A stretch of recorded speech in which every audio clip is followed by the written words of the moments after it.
The dark story of America's most important building, Independence Hall. The clock tower looms against the gray Philadelphia sky, its red brick walls absorbing centuries of whispered secrets.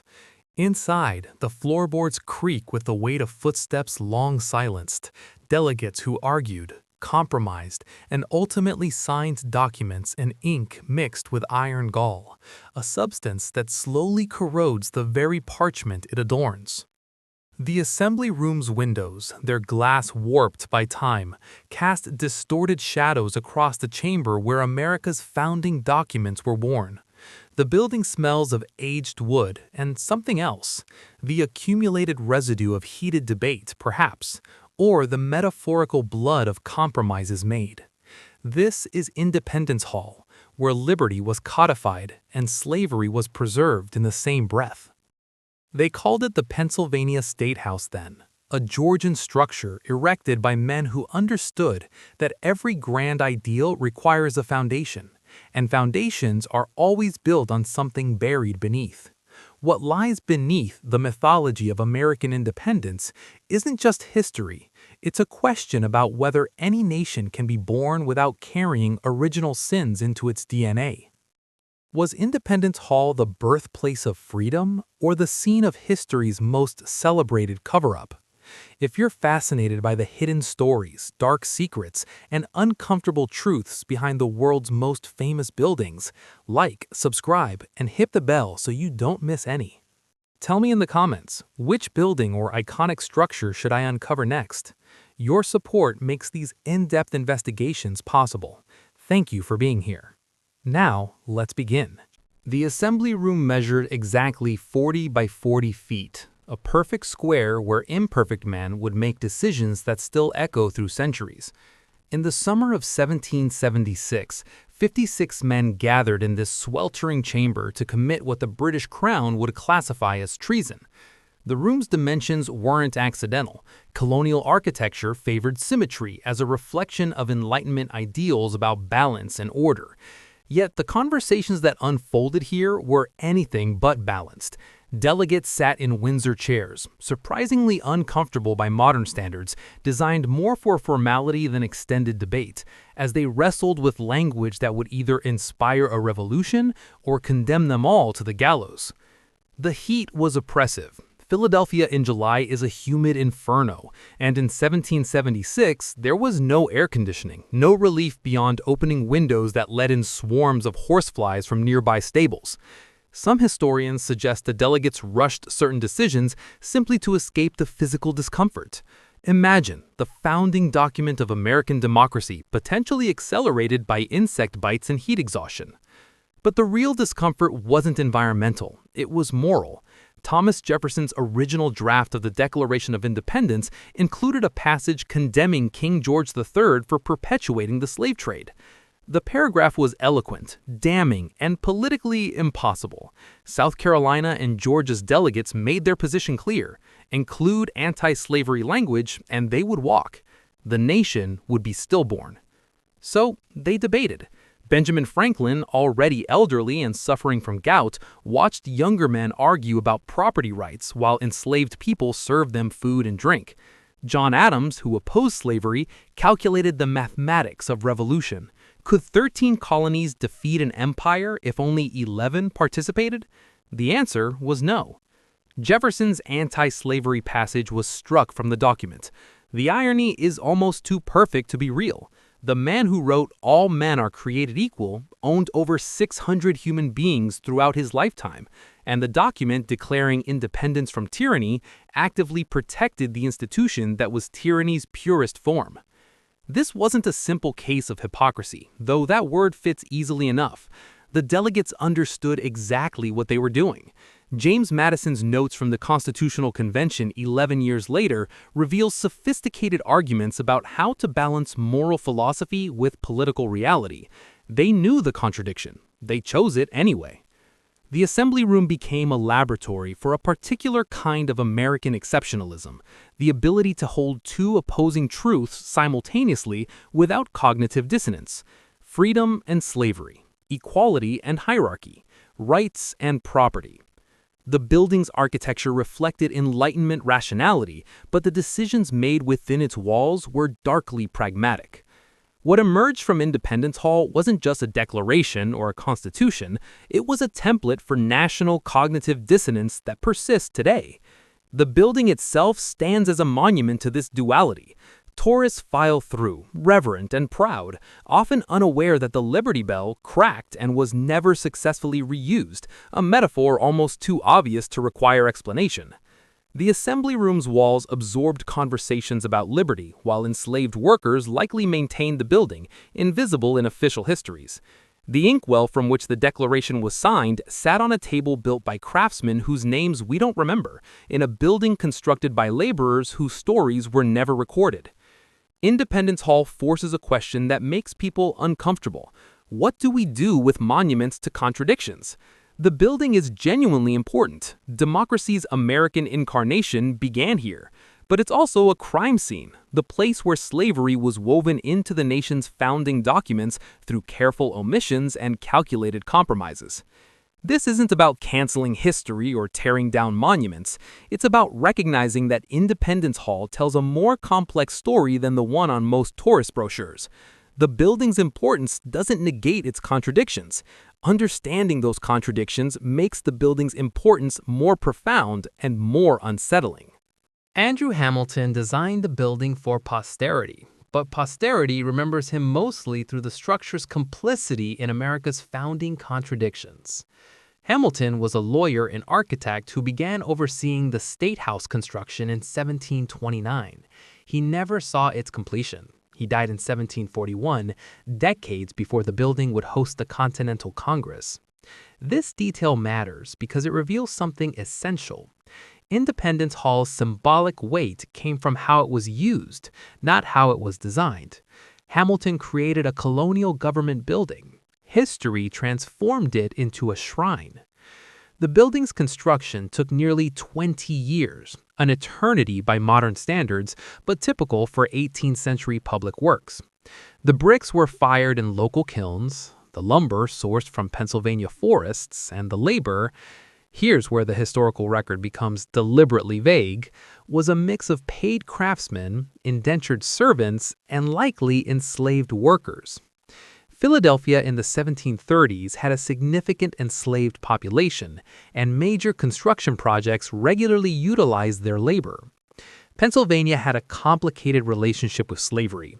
Founded by Quakers who would eventually become abolition's fiercest advocates, the colony nonetheless permitted slavery until 1780, when it passed the first gradual abolition law in the Americas. Gradual is doing heavy lifting in that sentence. The law freed no one immediately. It stipulated that children born to enslaved mothers after March 1, 1780 would become free at age 28. For those already enslaved, nothing changed. So Independence Hall, the building where the Declaration would be signed in 1776, was constructed during a period when Pennsylvania law fully protected the institution of slavery. The hands that laid its bricks and carved its woodwork belonged to people living under vastly different definitions of liberty. Hamilton's architectural plans reveal an obsession with symmetry and classical proportion, hallmarks of Georgian design that dominated British colonial architecture. The building was meant to project stability, order, and governmental authority. In that sense, it succeeded perfectly. But architectural historians note something peculiar. The building has no basement of significance, no underground chambers where secrets might be literally buried. Everything happened above ground, in plain sight. This creates an interesting metaphor. Unlike European castles with their dungeons or antebellum mansions with their concealed quarters for enslaved people, Independence Hall's contradictions weren't hidden in its architecture. They were embedded in its function. The building doesn't hide anything. It displays everything while asking visitors to look at only certain parts. The bell, later renamed the Liberty Bell, was commissioned in 1751 to commemorate the 50th anniversary of William Penn's Charter of Privileges.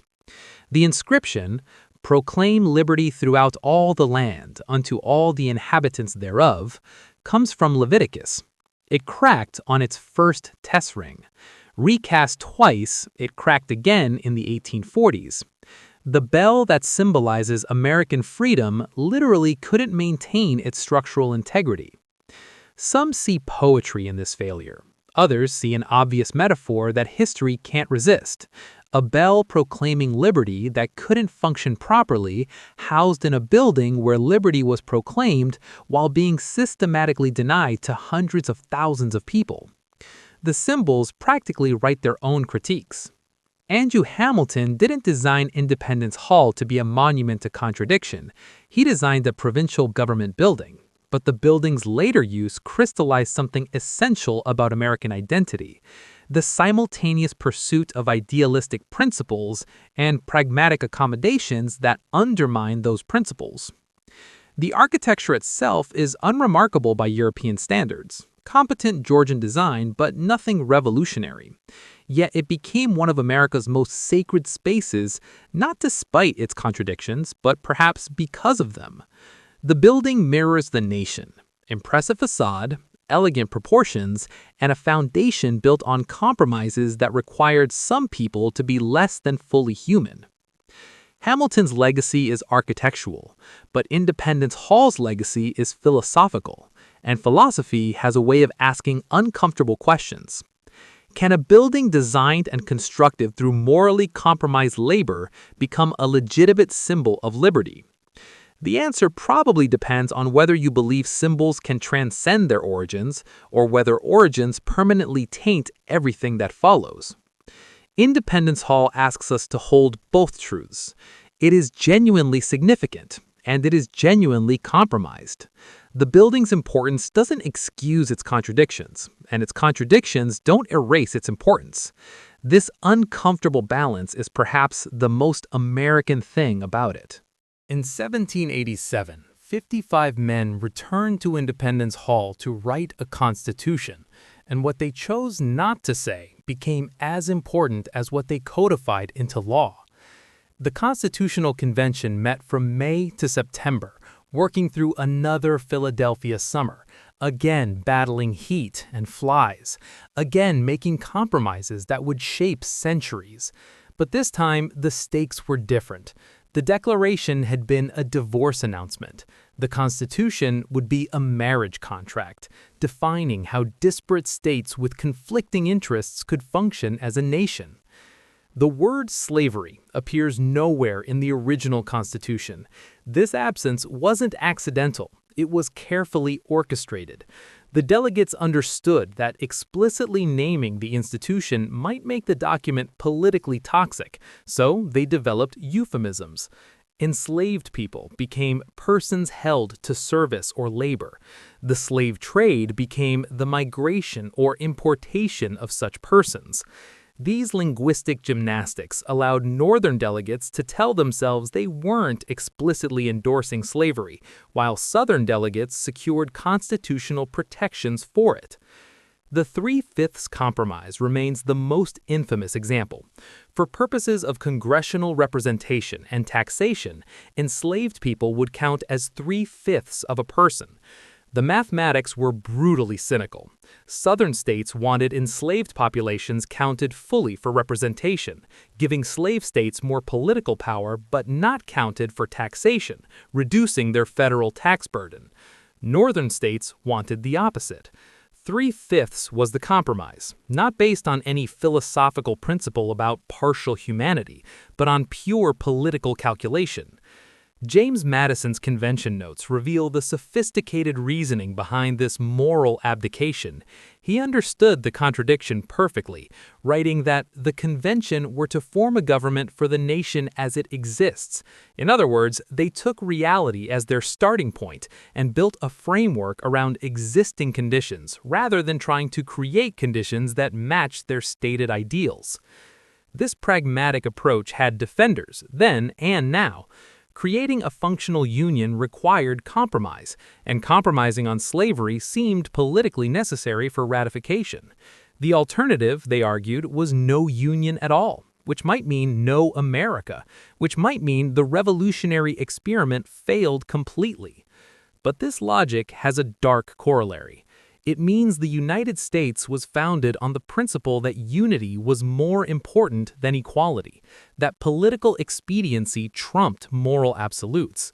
The Assembly Room in Independence Hall became a place where ideals were deliberately subordinated to interests, where the men who could have ended slavery chose instead to protect it. Consider the Fugitive Slave Clause, Article 4, Section 2.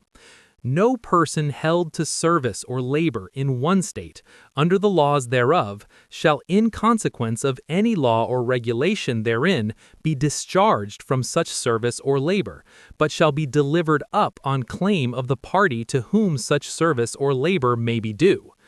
This clause meant that slavery wasn't just protected in slave states, it was made a national institution. Free states were constitutionally required to return freedom seekers to bondage. The Underground Railroad, decades later, would operate in direct violation of constitutional law. Harriet Tubman and others who helped people escape slavery weren't just breaking local ordinances, they were committing federal crimes. Inside Independence Hall, another compromise extended slavery's timeline. The Constitution prohibited Congress from banning the international slave trade until 1808, giving the institution a 20-year constitutional guarantee. Delegates from Georgia and South Carolina had demanded this protection as their price for joining the Union. The calculus was explicit. Slave-produced wealth, especially from rice and indigo, was considered essential to Southern economies, and Southern ratification was essential to the Constitution's adoption. James Madison, a Virginia delegate and slaveholder, understood the moral catastrophe unfolding. He warned that every master of slaves is born a petty tyrant, and predicted that Providence punishes national sins by national calamities. His warnings were noted, discussed, and ultimately ignored. The Constitution was ratified with slavery. By the time the Constitution was signed in 1787, the numbers behind America's founding contradictions had become staggering, each figure a human life reduced to political arithmetic. 697,897. The enslaved population in the United States, according to the first census in 1790, just 3 years after the Constitution was signed. These weren't abstract political considerations. They were people whose legal status as property was now constitutionally protected. 42%, the percentage of South Carolina's Constitutional Convention delegates who were slaveholders, the highest proportion of any state. South Carolina's Charles Pinckney was among the Constitution's most vocal architects, and he owned hundreds of enslaved people. His signature appears on a document declaring "We the People." 20 years, the constitutional protection period for the international slave trade, meaning at minimum 200,000 to 300,000 additional Africans would be forcibly brought to America during the constitutionally protected period. This wasn't passive acceptance of an existing institution, it was active perpetuation. 88.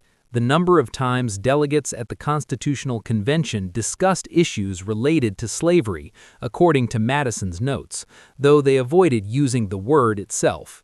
Each discussion represented a choice to maintain the institution despite moral objections from delegates like Mason and Franklin. 3/5, the fraction of personhood assigned to enslaved people for congressional representation, a ratio with no philosophical justification, chosen purely through political horse trading. The compromise gave Southern states 13 additional seats in the first Congress and corresponding electoral college votes. 0. The number of enslaved people who had any representation or voice in the constitutional system being created to govern them. They were the subject of intense debate, but had no agency in decisions about their own legal status, a disenfranchisement so complete it's difficult to find historical parallels. These numbers expose the mathematical reality behind Independence Hall's legacy. The building witnessed calculations about human value, negotiations that treated people as variables in political equations. The delegates weren't ignorant of what they were doing. They were sophisticated thinkers making deliberately calculated choices to preserve an institution they often personally found troubling. Independence Hall became the administrative center for a nation economically addicted to enslaved labor, and the building's proximity to Philadelphia's slave market tells a geography of moral contradiction. Philadelphia had an active slave market just blocks from Independence Hall. While delegates debated liberty in the assembly room, human beings were bought and sold in the same city, their transactions legally protected by the same government those delegates were creating. The juxtaposition wasn't accidental or unconscious. It was how the city functioned. The economics were brutal and sophisticated. By 1790, enslaved labor produced the vast majority of America's exports. Tobacco, rice, indigo, and increasingly cotton generated wealth that funded northern industries, banks, and shipping. The economic system was integrated. Southern plantations grew raw materials, northern factories processed them, and northern merchants transported them. Slavery wasn't a Southern problem, it was an American economic model. Insurance companies in Philadelphia, many headquartered within sight of Independence Hall, wrote policies on enslaved people as property. If a person died during transport or escaped, the policy paid out. This meant Northern financial institutions profited directly from slavery while maintaining a cultural distance from the institution itself. They didn't own plantations, so they could claim clean hands, even as their account ledgers filled with slavery-derived profits. Benjamin Franklin's Evolution on Slavery illustrates the era's complexities. In his youth, he owned enslaved people and published advertisements for slave sales in his newspaper. By the 1780s, he'd become an abolitionist and served as president of the Pennsylvania Abolition Society. Yet even then, his opposition to slavery was gradualist, focused on convincing slaveholders through moral argument rather than demanding immediate abolition. Benjamin Franklin died in 1790, and his will freed his remaining enslaved workers. But this deathbed manumission raises questions. If slavery was morally wrong in 1790, wasn't it equally wrong in 1730? If so, what does it mean that Franklin waited 6 decades to align his actions with his beliefs? Personal evolution is admirable, but it's harder to celebrate when human beings spent their entire lives enslaved while someone gradually came to the correct moral position. Independence Hall sat at the center of these contradictions. The building hosted the Continental Congress, which needed Southern cooperation to fight Britain. It hosted the Constitutional Convention, which needed Southern ratification to create a functional government. And it was located in a city whose economy was thoroughly integrated with slavery, even as Pennsylvania moved toward gradual abolition. The proximity of the slave market to Independence Hall creates a spatial metaphor that's almost too obvious. Freedom was being proclaimed in one building, while people were being sold as property yards away. These weren't separate systems. They were interlocking parts of a single economic and political structure. Historical records show that enslaved people worked in the Pennsylvania State House itself, performing maintenance, serving meals during conventions, and supporting the daily operations of government. Their labor was invisible in official histories, but essential to the building's function. The men debating the nature of Republican government depended on enslaved labor to make those debates possible. This creates a recursive loop of irony. Enslaved people facilitated the discussions about liberty that explicitly excluded them. They served food to men arguing about whether to count them as 3/5 of a person for representational purposes. They cleaned rooms where delegates composed speeches about natural rights that those same enslaved people supposedly didn't possess. Some historians argue this proximity proves the founders' hypocrisy. Others suggest it demonstrates the period's moral confusion, an era when even sophisticated thinkers couldn't fully disentangle themselves from inherited systems. Both interpretations have merit, which makes Independence Hall's legacy more complicated, not less. The building's importance as a symbol of American democracy is genuine, but that symbolism requires amnesia about the economic and social systems that made the building's historical role possible. The delegates who met at Independence Hall weren't just writing documents, they were managing an empire built on enslaved labor, and their genius was finding language that could accommodate both liberty and bondage simultaneously. The Constitution's silences were deliberate acts of linguistic engineering, crafted to protect slavery without explicitly endorsing it, creating a legal framework that future generations would struggle to dismantle. James Madison understood what he was doing when he avoided the word slavery in the Constitution. He wrote that the document's language was chosen to avoid mentioning the word slaves, which might wound the feelings of some members. But whose feelings required protection? Not the enslaved. They weren't in the room. The feelings being protected belonged to delegates who wanted slavery's benefits without the moral discomfort of explicitly naming what they were protecting. This linguistic strategy had profound legal consequences. When abolitionists later argued that the Constitution's preamble, "We the people," implicitly included all people and therefore prohibited slavery, defenders of slavery could point to the absence of the word slavery as evidence that the Constitution was agnostic on the question. The deliberate vagueness became a shield, making constitutional challenges to slavery nearly impossible. The euphemisms were sophisticated. Article 1, Section 9 refers to the migration or importation of such persons as any of the states now existing shall think proper to admit.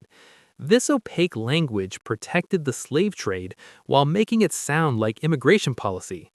Article 4, Section 2 refers to persons held to service or labor, language that could theoretically apply to indentured servants, allowing delegates to maintain the fiction that they weren't specifically protecting slavery.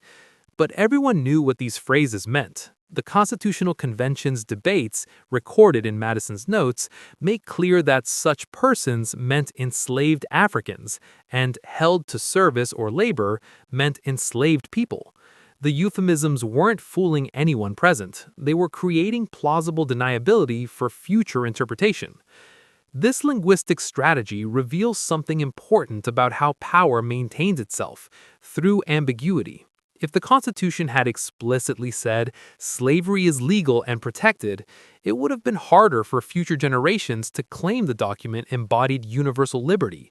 But by encoding slavery through euphemisms, the framers created a document that could be interpreted multiple ways, allowing both pro-slavery and anti-slavery advocates to claim constitutional support.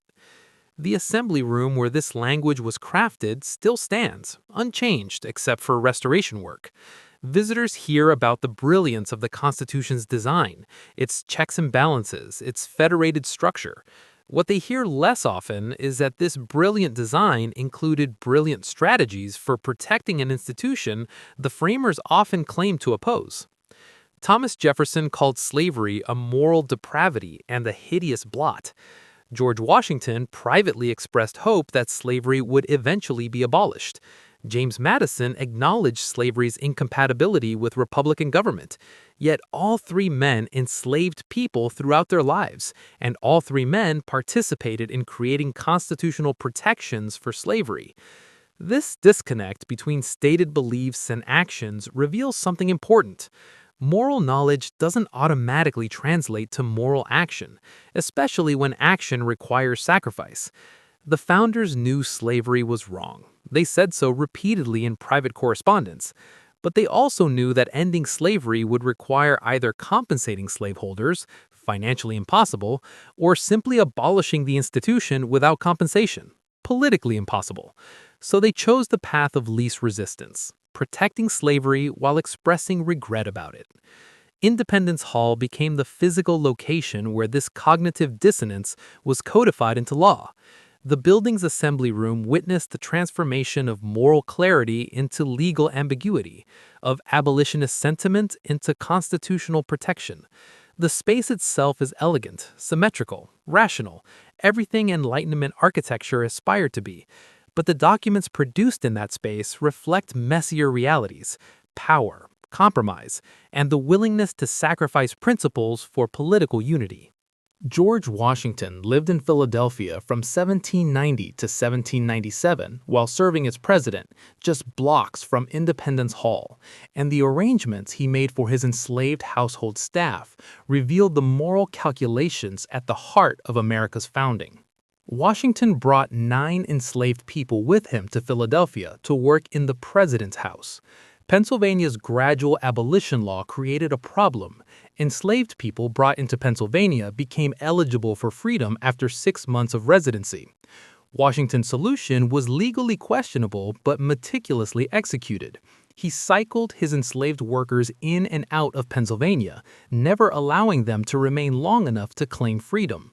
This wasn't a secret arrangement. Washington discussed it in letters with his plantation manager, instructing that the rotations be done in a way that wouldn't attract attention.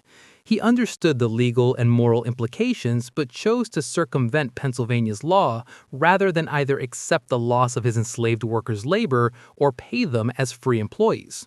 One of these enslaved people was Ona Judge, who worked as Martha Washington's personal maid.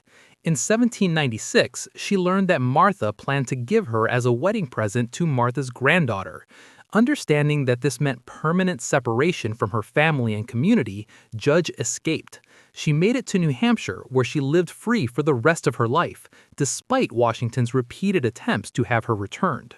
Interviews with Ona Judge in the 1840s provide a direct account of life in Washington's presidential household. She described the work as exhausting, the treatment as simultaneously formal and dehumanizing. She was called a servant in official context, but her legal status was property. When she escaped, Washington viewed it as theft, not of a person, but of property that belonged to him. The historical record shows Washington was genuinely conflicted about slavery. He expressed hope it would end, and his will freed his enslaved workers upon Martha's death, though this created a macabre incentive structure Martha understood too well. But conflict didn't translate to action during his lifetime. While he privately questioned slavery's morality, publicly he ensured the Constitution protected it, and personally he maintained absolute control over the people he enslaved. This is the paradox Independence Hall represents, a place where America's most revered founders proclaimed universal truths while making exceptions for themselves.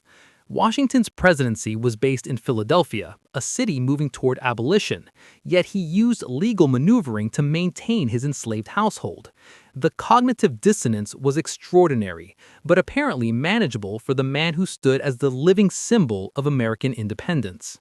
The president's house where Washington lived stood at 6th and Market Streets, within walking distance of Independence Hall. Archaeological excavations in the early 2000s uncovered the building's foundation, including evidence of the spaces where enslaved people lived and worked. The National Park Service struggled with how to interpret this site, how to honor Washington's legacy while acknowledging that his presidential household was maintained through slavery.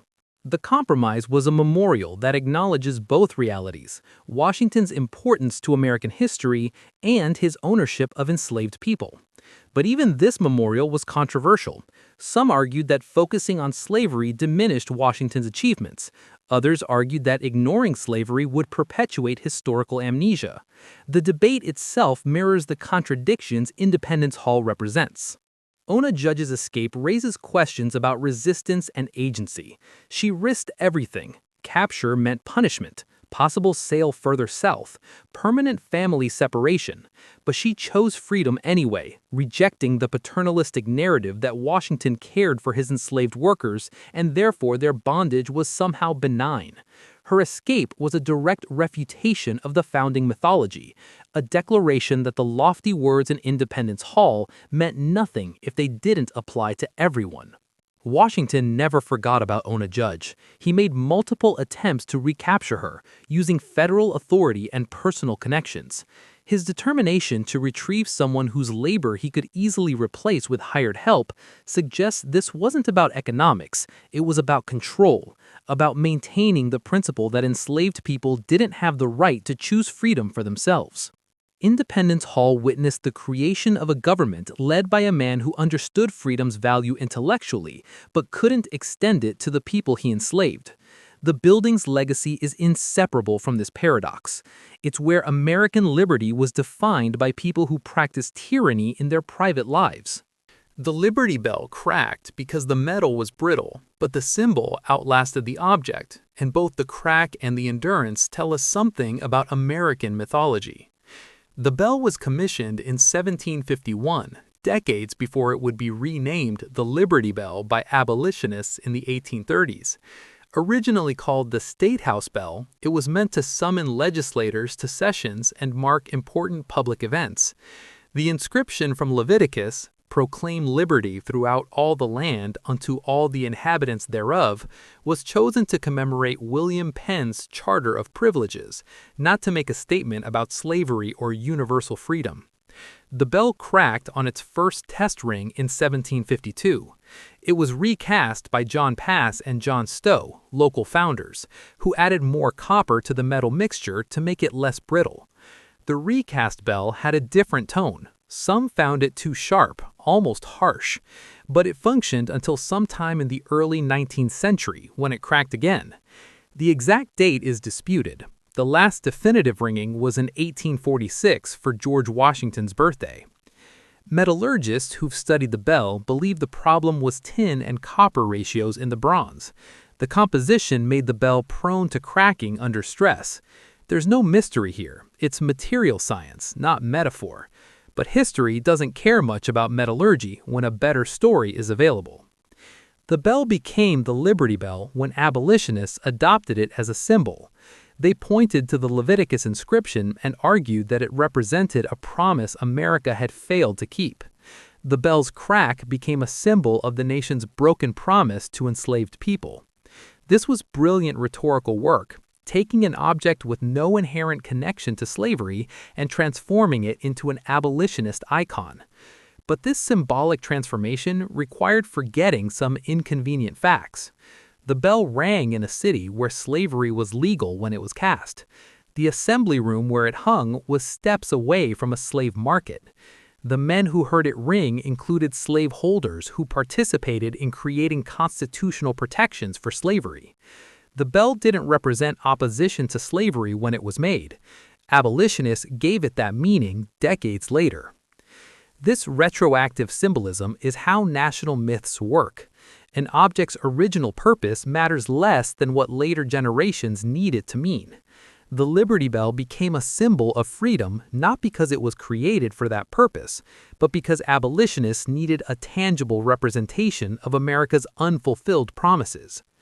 The crack itself became part of the symbolism. A perfect bell wouldn't serve the metaphorical purpose as well. The damage represents the nation's flaws, the ways founding ideals were compromised from the beginning. The bell that couldn't hold together became a symbol for a nation that went to war with itself over slavery less than a century after independence. Modern visitors to Independence Hall see the Liberty Bell in a separate pavilion, encased in glass, with sightlines to Independence Hall visible through carefully positioned windows. The National Park Service's interpretation emphasizes both the bell's iconic status and its actual history, but most visitors remember the symbol, not the complexity. The bell weighs 2,080 pounds. It measures 12 feet in circumference at the lip and 7.6 feet at the crown. These precise measurements ground the object in physical reality, but they can't compete with the symbolic weight. The Liberty Bell represents something larger than its dimensions, and that symbolic power comes from the crack as much as from the inscription. Some historians argue we should call it the State House Bell again, acknowledging that Liberty Bell is a later invention with no connection to the bell's original purpose. Others argue that symbols can transcend origins, that what the bell came to represent is more important than what it was meant to be. Both positions are defensible, which is exactly the kind of interpretive ambiguity Independence Hall specializes in. Article 5th of the Constitution included a clause prohibiting amendments to the slave trade protection until 1808, meaning the framers built a ticking clock into American slavery, then hoped future generations would deal with it. This was conscious temporization. Delegates who opposed slavery consoled themselves that the 1808 deadline would allow Congress to ban the international slave trade, slowly choking the institution. Delegates who supported slavery secured 20 years of constitutional protection, believing that by 1808, slavery would be so economically entrenched that banning imports wouldn't threaten the institution. Both groups were partially right. Congress did ban the international slave trade in 1808, on the first day constitutionally permitted. But the domestic slave trade exploded to compensate. Between 1790 and 1860, the enslaved population grew from roughly 700,000 to nearly 4 million, almost entirely through natural increase and internal trafficking. Ending imports didn't weaken slavery. It made enslaved people more valuable, increasing incentives to maintain the institution. The 1808 clause reveals a recurring pattern in Independence Hall's legacy. Moral problems deferred become moral catastrophes amplified. The framers knew slavery contradicted revolutionary principles, so they gave themselves 20 years to figure it out. But instead of solving the problem, those 2 decades allowed slavery to metastasize throughout the expanding nation. When Congress banned the international slave trade in 1808, it was celebrated as a moral victory. But the law's enforcement was deliberately weak. The U.S. Navy had only a small number of ships patrolling for slave traders, and the penalties for violation were rarely applied. Between 1808 and the Civil War, an estimated 50,000 to 150,000 Africans were illegally imported. The constitutional ban looked good on paper, but did little to stop the trade in practice. Meanwhile, the domestic slave trade became increasingly brutal. The "sold down the river" phrase originates from this era. Upper South states like Virginia and Maryland exported enslaved people to the Deep South, expanding cotton plantations. Families were systematically separated as economic commodities were moved to regions where labor demand was highest. The Constitution's 1808 clause did nothing to address this internal trafficking, which may have been more devastating to enslaved communities than the international trade. Independence Hall's role in this timeline is architectural and symbolic. The building witnessed the creation of the 1808 deadline, a compromise that allowed delegates to claim they were moving towards slavery's eventual end while actually protecting it in the short term. The assembly room became a space where moral questions were answered with calendars. We'll deal with this later, after we're all dead and it's someone else's problem. This temporal displacement is a recurring theme in American politics. Complex moral questions get kicked down the road, as if time alone will provide solutions that political will cannot. The framers kicked slavery down the road in 1787, assuming that future generations would be wiser, braver, or more capable of addressing what they could not. Instead, future generations inherited a problem that had grown too large to solve peacefully.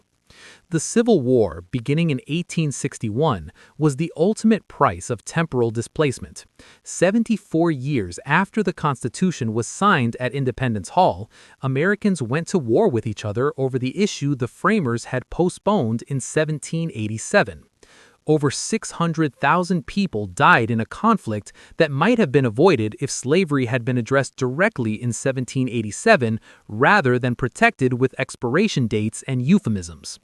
After the federal government moved to Washington, D.C. in 1800, Independence Hall became a Pennsylvania state building again, and its transformation into a national shrine was gradual, contested, and revealing. For decades, Independence Hall was just another government building. Pennsylvania used it for courts and offices. The assembly room where the Declaration and Constitution were signed hosted trials, administrative meetings, and mundane bureaucratic functions. There was no immediate recognition that the building should be preserved as a historic site. This changed slowly through the 19th century as American nationalism developed its mythologies. The Declaration and Constitution became sacred texts, and the building where they were created became a shrine. But this sacralization required forgetting the building's more complicated history, the slavery compromises, the economic calculations, the deliberate omissions. Charles Wilson Peele's paintings of revolutionary figures, many created decades after the events they depicted, helped establish Independence Hall's iconic status.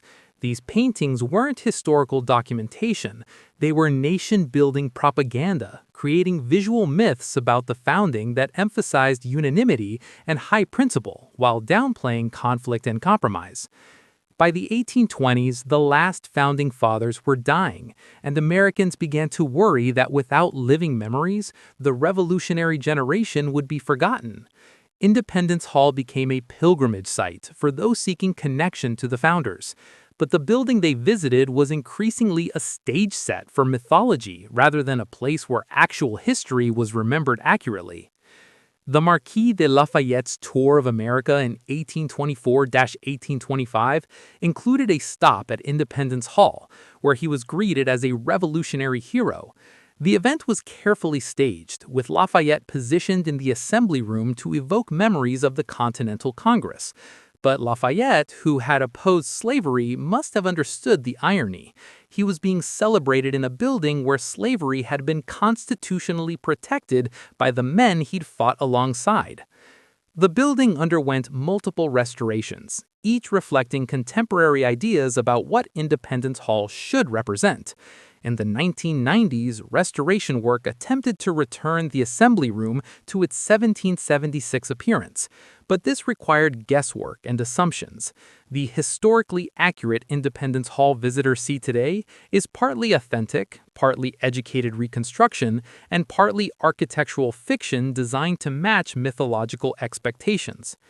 The National Park Service took control of Independence Hall in 1948, transforming it into Independence National Historical Park. This federalization ensured the building's preservation, but also nationalized its interpretation. The Park Service had to navigate between historical accuracy and patriotic mythology, between acknowledging the founders' moral compromises and maintaining Independence Hall's status as a shrine to American ideals.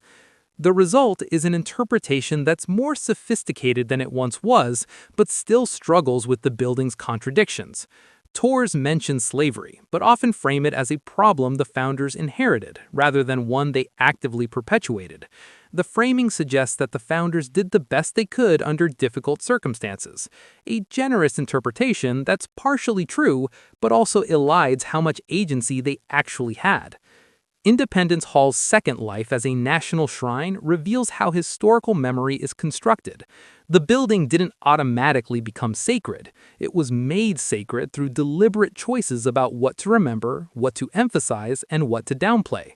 The physical structure remained the same, but its meaning was repeatedly reconstructed to serve contemporary needs.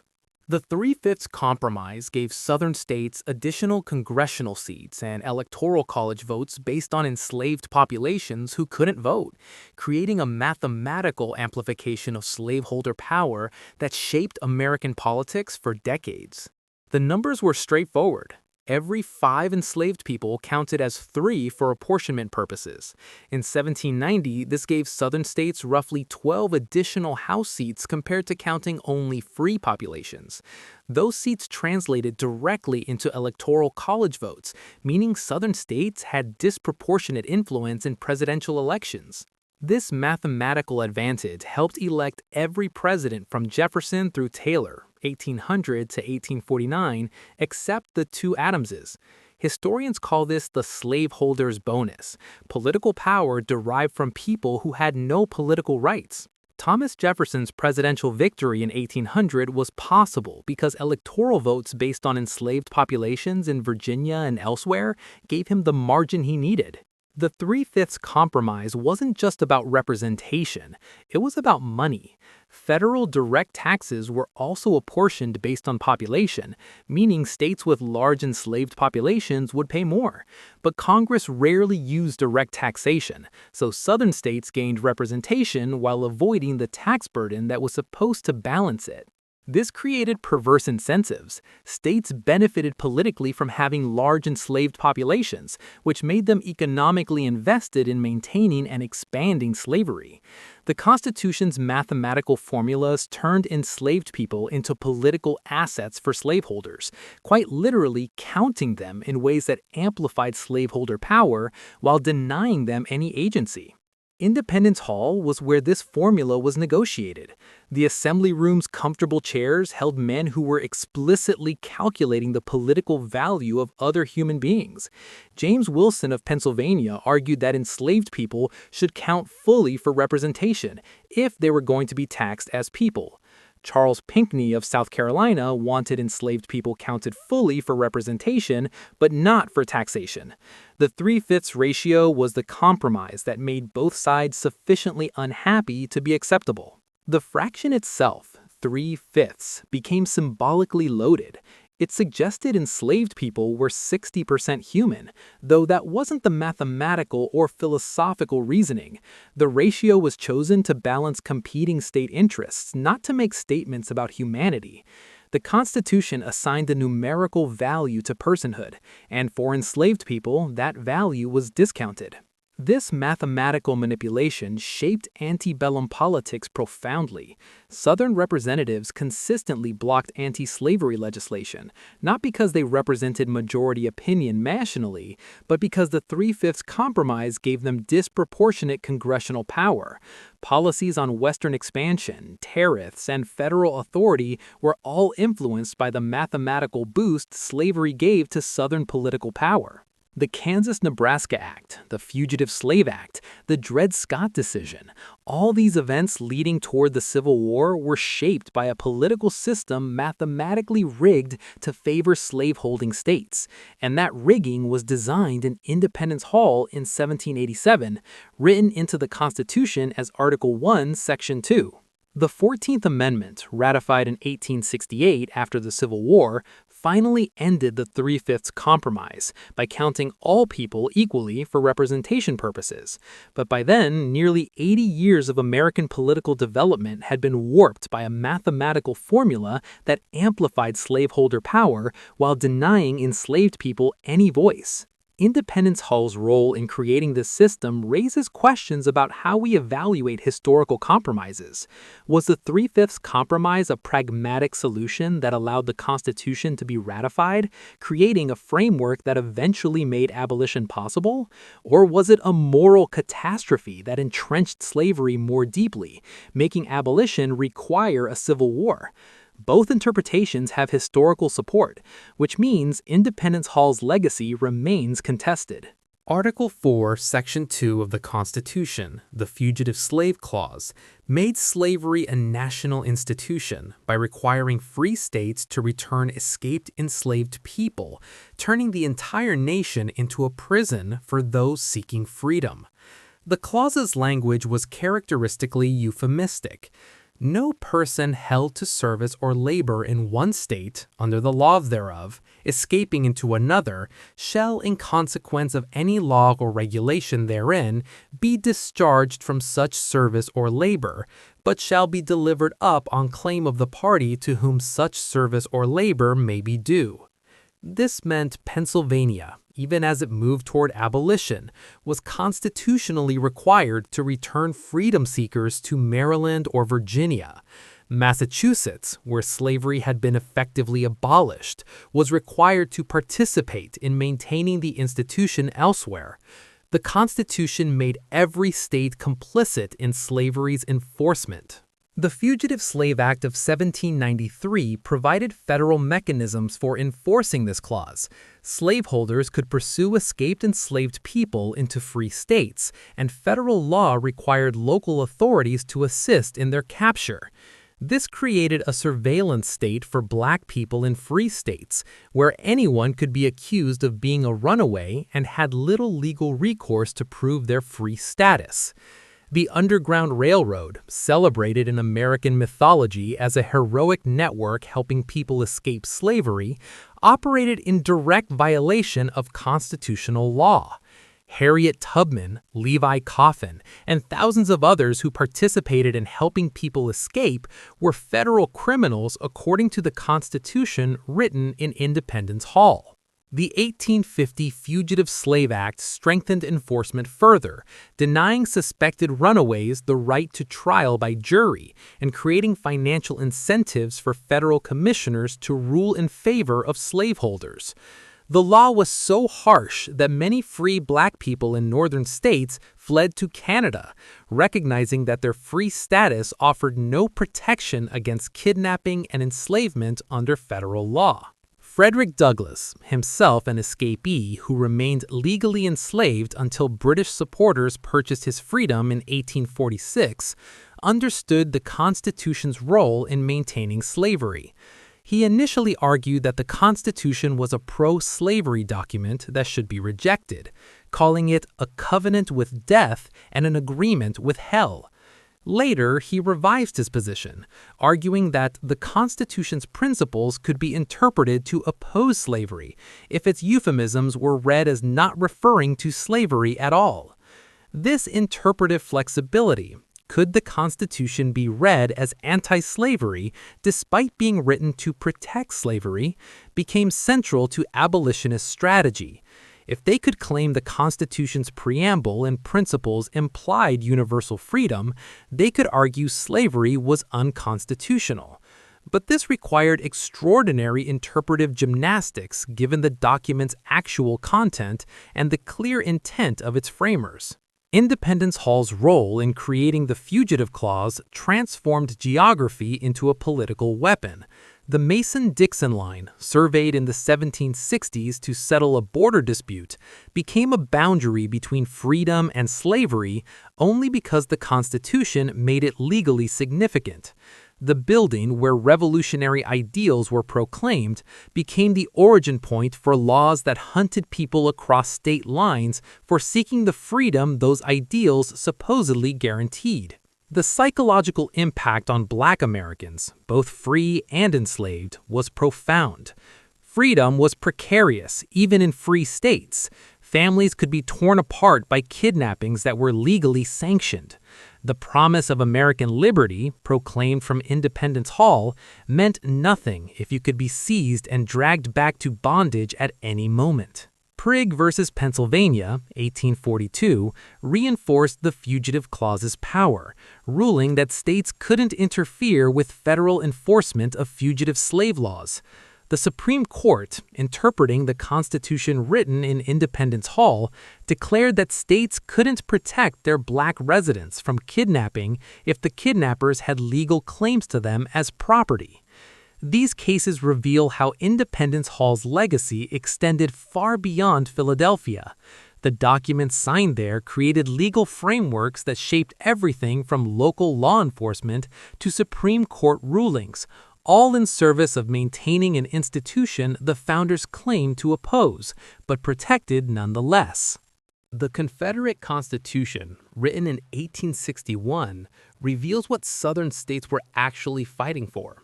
It copied most of the U.S. Constitution, but made slavery's protection explicit, correcting what they saw as the original's dangerous ambiguity. The Confederate Constitution's preamble invoked the favor and guidance of Almighty God, then immediately moved to protect slavery without euphemism. Article 1, Section 9 prohibited any law denying or impairing the right of property in Negro slaves. The euphemisms crafted in Independence Hall in 1787 were replaced with direct language, removing any interpretive ambiguity. This linguistic shift is revealing. Confederate framers understood that the U.S. Constitution's vague language had allowed abolitionists to argue slavery wasn't constitutionally protected. They weren't going to make that mistake. Their Constitution explicitly protected slavery. making clear that all the talk about states' rights and federal overreach was really about one specific right: the right to own human beings. Alexander Stephens, vice president of the Confederacy, made this explicit in his cornerstone speech in 1861. He declared that the Confederacy's foundations are laid. Its cornerstone rests upon the great truth that the Negro is not equal to the white man, that slavery, subordination to the superior race, is his natural and normal condition. Stephens contrasted this with the U.S. Constitution, which he said was based on the assumption of equality of races. This was historically inaccurate. The Constitution protected slavery, but it reveals how Confederates viewed the document created in Independence Hall as insufficiently explicit about racial hierarchy, too open to abolitionist interpretation, too compromising on the central question. The Civil War became necessary because the compromises made in Independence Hall in 1787 couldn't hold. The 3/5 Compromise, the Fugitive Slave Clause, the 1808 deadline, all these temporal and mathematical bandages eventually failed. The moral contradiction at the nation's founding became a military conflict that killed over 600,000 people. Some historians argue the Civil War was about competing visions of federalism, states' rights, and economic systems. These factors were real, but subordinate to the central issue: slavery. The Confederacy's own documents make this clear. They seceded to protect slavery, and they said so explicitly. Independence Hall's legacy includes this war. The building symbolizes American liberty, but the documents created there made civil war inevitable by protecting an institution incompatible with Republican government. You can't build a nation on the principle that all men are created equal while maintaining chattel slavery indefinitely. Eventually, the contradiction becomes explosive. The 13th, 14th, and 15th Amendments, the Reconstruction Amendments, attempted to correct the Constitution's slavery compromises, but their enforcement required political will that evaporated when Reconstruction ended in 1877. The 13th Amendment abolished slavery, except as punishment for crime, an exception that enabled convict leasing systems that essentially recreated slavery under different legal terminology. Southern states passed black codes criminalizing unemployment, vagrancy, and other conditions that applied primarily to freed people, then leased convicts to plantations and industrial operations. Slavery by another name made constitutional through the 13th Amendment's exception clause. The 14th Amendment granted citizenship and equal protection, directly reversing Dred Scott and the 3/5 Compromise. For a brief period during Reconstruction, Black Americans voted, held office, and exercised political power. But when federal troops withdrew from the South in 1877, white supremacist violence and Jim Crow laws systematically stripped away these rights. The 15th Amendment prohibited voting discrimination based on race, but Southern states evaded it through poll taxes, literacy tests, grandfather clauses, and violence. The amendment's language prohibited explicit racial discrimination but allowed other forms of disenfranchisement that achieved the same result. Independence Hall played no direct role in Reconstruction. The amendments were ratified by states, not debated in Philadelphia. But the building's symbolic importance meant it remained central to debates about what the Constitution meant. Was it a pro-slavery document that required fundamental revision? Or was it a framework that had been corrupted but could be redeemed? Frederick Douglass visited Independence Hall multiple times, including during the 1876 Centennial Exhibition in Philadelphia. He used these occasions to remind Americans of the contradictions embedded in the building's history, arguing that the nation had never lived up to the principles proclaimed from Independence Hall, and that Reconstruction offered a chance to finally do so. But Reconstruction failed, and with its failure, the Reconstruction Amendments became largely symbolic. The promises made in those amendments, citizenship, equal protection, voting rights, weren't realized for Black Americans until the civil rights movement of the 1950s and 60s, nearly a century later. This failure reveals how constitutional amendments by themselves don't guarantee rights. The Constitution written in Independence Hall protected slavery despite proclaiming liberty. The Reconstruction Amendments promised equality but didn't prevent Jim Crow. Written guarantees require enforcement, and enforcement requires political will. Independence Hall became a symbol of Reconstruction's failure as much as its initial promise. The building represents both the ideals America claims to uphold and the systematic ways those ideals have been denied to many Americans. The assembly room where revolutionary principles were proclaimed is also the room where those principles were compromised from the beginning. Independence Hall today is simultaneously a shrine to American democracy and a monument to American hypocrisy, and which interpretation you accept depends on what you think nations owe their founding contradictions. The National Park Service interprets Independence Hall with increasing sophistication, acknowledging slavery's role while maintaining the building's status as a symbol of American liberty. But this balance is inherently unstable.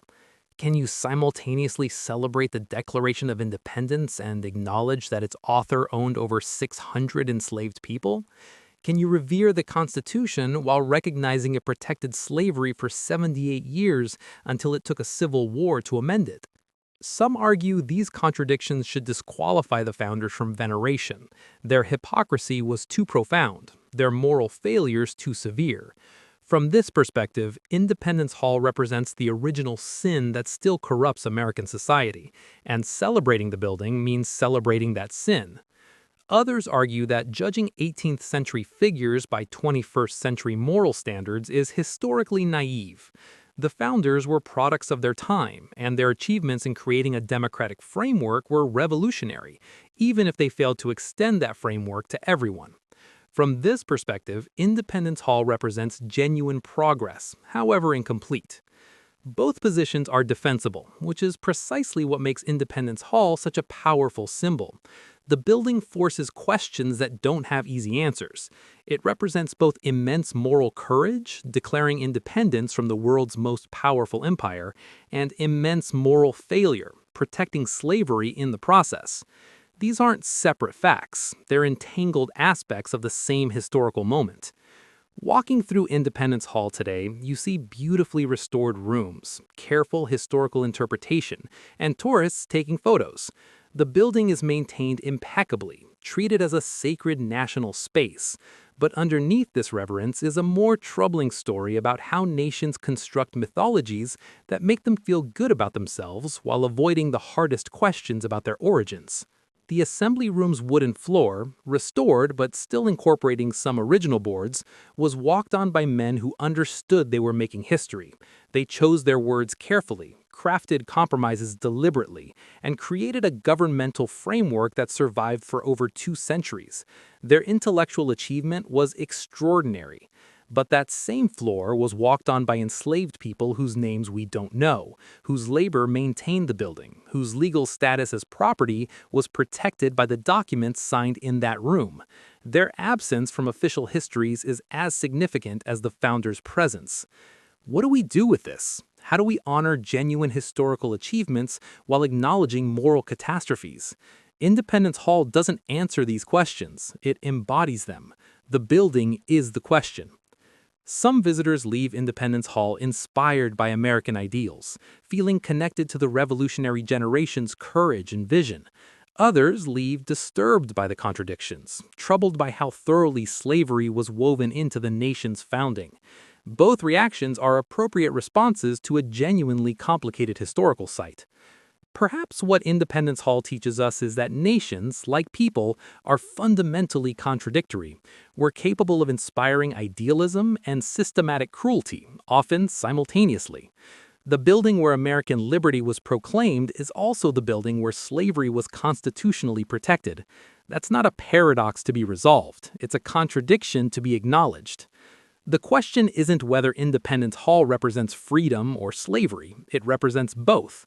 The question is whether we're willing to hold both truths simultaneously, to celebrate the genuine achievements while confronting the genuine horrors, to recognize that the same document that inspired democratic movements worldwide also protected human bondage for nearly 80 decades.